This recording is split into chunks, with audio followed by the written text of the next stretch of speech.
Live tayo ngayon dito sa Barangay de la Paz. Andito ngayon si Mayor Vico Sotto at si Vice Mayor Dodot Jaworski. Ganon din si Congressman Romar Romulo. Ito yung pang makausap nila yun mga taga rito kaugnay sa Oplan Cayusan at para maidulog na nga rin nun mga taga rito yun na kanilang mga hinaing na dapat ayusin dito sa lugar ng Barangay de la Paz. Yun, particular dito sa Quezon Southville subdivision, no? At andito makikita nga natin ang kausap na ni Mayor Vico Sotto ang ilan sa mga taga rito at may mga idinudulog na ngang mga dapat ayusin na mga problema. Basahin ko lang po na mabilis. Yung plano andyan.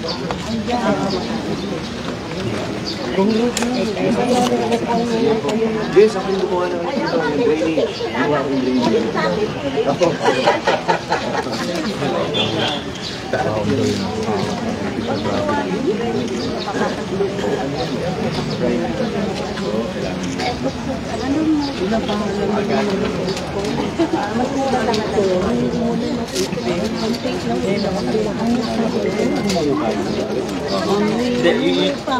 Okay na po. Advice ko po sa kanila nung pumunta sila, okay na po. Basta yung familiar po ba binabayaran? Hindi naman po. Hindi po, kasi nakalimutan tayo. So, ipapasok po namin sa auction para may proseso. Kaya naman kukuha ng roadmap. So, ililipat po natin sa pangalan ng LG. With your permission po. So, ito po yung mga dumadating sa amin. Hindi naman okay, tama po yan. Okay lang po ito. Para nga po, sa next auction, kasama ko na po siya. Tapos pwede na natin lipat sa pangalan ng LG. Para hindi nyo na isipin. Isa pa namin po Kasi dapat naman po talaga rollback ng subdivision. Tinuturn over naman po talaga yung side. Tapos, Mayor, kinuwento namin kay Vice yung aming problema na open space namin. Yung andyan po yung nakatayo na Baptist Church. Binenta po yun. Budega lang namin. Pero binenta sa kanya ng developer, di ba? Opo. Hindi rin naman natin masisi yung nakabili. Opo. Kasi nagbayad siya eh. Ayan, binayad niya. Mali talaga yung developer. Itong bumili, walang tayo. Oo. Saka yung mapapakita namin. Part of the road lang. Oo. Pero hindi kasalanan nung, well, kasalanan din ng buyer, no? Pero siyempre, nagbayad pa rin po siya. Anong taon po yung binili? Hindi na po namin. Hindi, sa resibo. Sa resibo, makikita sa resibo. Opo. Hindi, nung pa namin bahay nilalatan. Kailan niyo po last nakausap yung developer? Tagal na po. Ganun din. O 90s pa po. Hindi po, 2004 tayo nung ginawaan nun, tapos pumunta na tayo, mga 2006 na ba yun? Palis ko mga mayor dahil 5 years pumunta.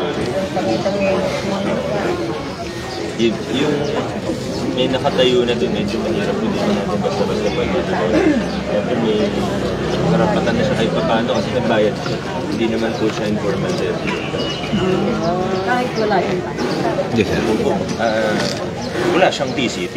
Ito lang ang proof niya. Opo. Pero hindi mo pwede yung NGO mo kayo lang. Yes. Pwede naman kami mag-assist pero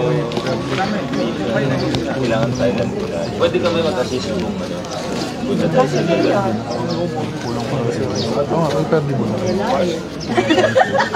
Maging abogado na. Mag-aaral muna. Pwede kaming magbigay ng konting tulong, legal advice po. Kasi po Tama po. kawawa naman kami, walang Dati ito mayor, tinatanong na yun. Magkano po yung binayad?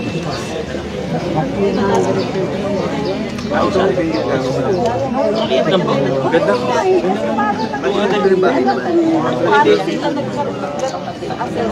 Kung gusto niyo po, usapin ng LGU, bilhin ng LGU sa kanila. sige po. Yung maapit sa barangay, sinasama pala din ako. Subukan po namin kontak. Paano po? In-invite mo na siya, ayaw mo marami. Kasi,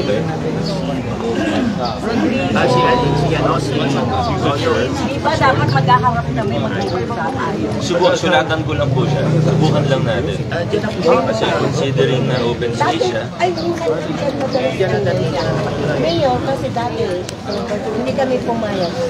gusto nilang gawin ng burulan. Di bawal po Naglalagay yung sila ng tutunin patay. natin. Ay, hindi kami pumayag. Malaki po yun. Sige, ang gawin ko po, sulatan ko po siya. Huwag naman ngayon natin papansin-sulatan natin, dami natin. Hindi na! Pagka nisilipin ko isang beses, baka pwede naman ng city government diba, kahit paano. Bayad siya eh. So, pwede naman siya i-compensate na yun. Pwede, balik na lang yung bayaran. Bayaran din. Wala kami dito nun. Hindi siya babayad na. Problema pagka na-auction ng city, Kasama ng city, yun. tama yun. Tingnan ko po yung kung Kasi ito, kasama sa ay, delinquency. Kasama po sa delinquency yung Wala siyang bayaran. So kasama nga po sa notice of delinquency yun. Tama po? Po, kasi Malamang. wala siyang dito po. Sige, pa-double check na lang po na. Ito kasi yung mga dumating sa amin. Oo po. Ganun na lang po. Ito rin naman ibigay sa iyo, Mayo, para kung ano. Kasi kung yun nga po, tama po kayo, kasama sa notice of delinquency yung lote na yun. Pupunta na sa LG, yun kami na po makikipag-usap. Kasi po, kung haba na to, di ba meron tayong dumadating? So kasama po yun, yung dumadating na yun. Mag-check niya naman sa I-check po natin. At pwede sikap, tinulungan niya kami, nahanap yung mga gano'n, na wala ka ng open na lang. Basta ganun po, para malinaw po sa lahat ng residente natin yung gagawin. Ay, papasok po siya sa auction. Tapos, basically, madidefault na siya in favor of the LG. Parang hindi nyo na rin iisipin yung donation, ganyan. Automatic na po. Ang hirap. Yun nga lang po, pag-auction, may 1 year kasi redemption period. So, bago malipat talaga sa pangalan ng LGU, isang taon po, isang the auction.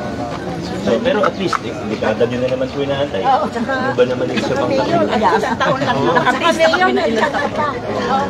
1 year. Actually, common problem po ito sa mga developer.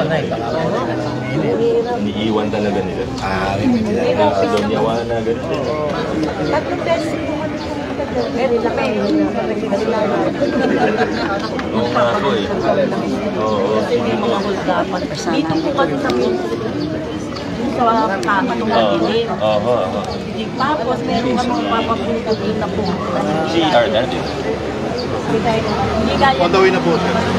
Ikaw na muna, engineer din. Andiyan na po. Hindi na po si General. Engineer Dabi. Diyan si Art. Kasi yung drainage, talagang mahirapan tayo. Ni ito ni Abi. Yung na-hold up to.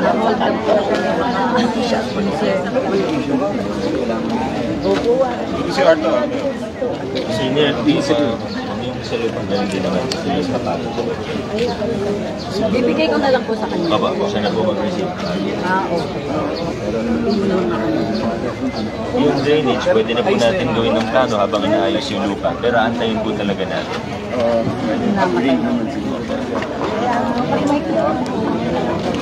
Yung street light, baka matuwal po na parang.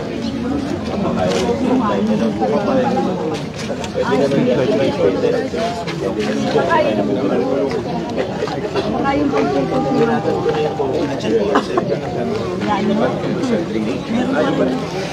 Ayan na mga kaibigan, at nakikita nga natin na kausap ni Mayor Vico Soto, Congressman Roma Romulo at ni Vice Mayor Dodot Jaworski, yung mga taga rito sa lugar ng Barangay Santolan.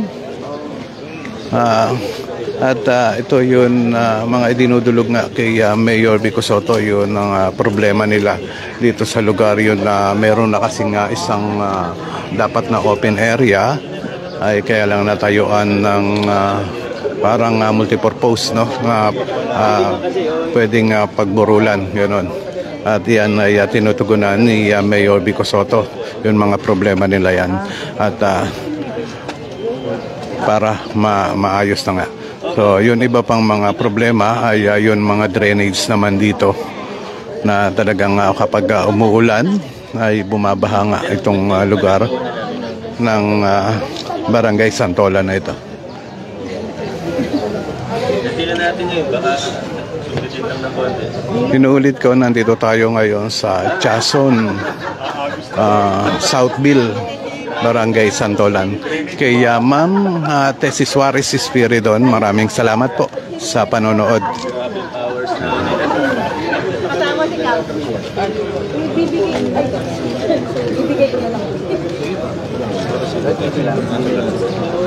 Picture. Inulit ka mga kaibigan, nandito nga pala tayo ngayon sa Barangay de la Paz, ano?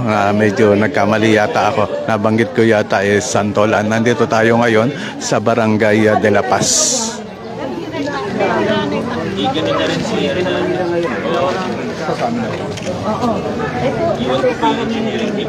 Ernesto Caluya present yun. Good morning sa iyo, Sir Ernesto. Picture na po natin yung HOA and then yung ano. Para makakandi na po. HOA yung mga. Tama na po kayo. Tama na po kayo. Okay.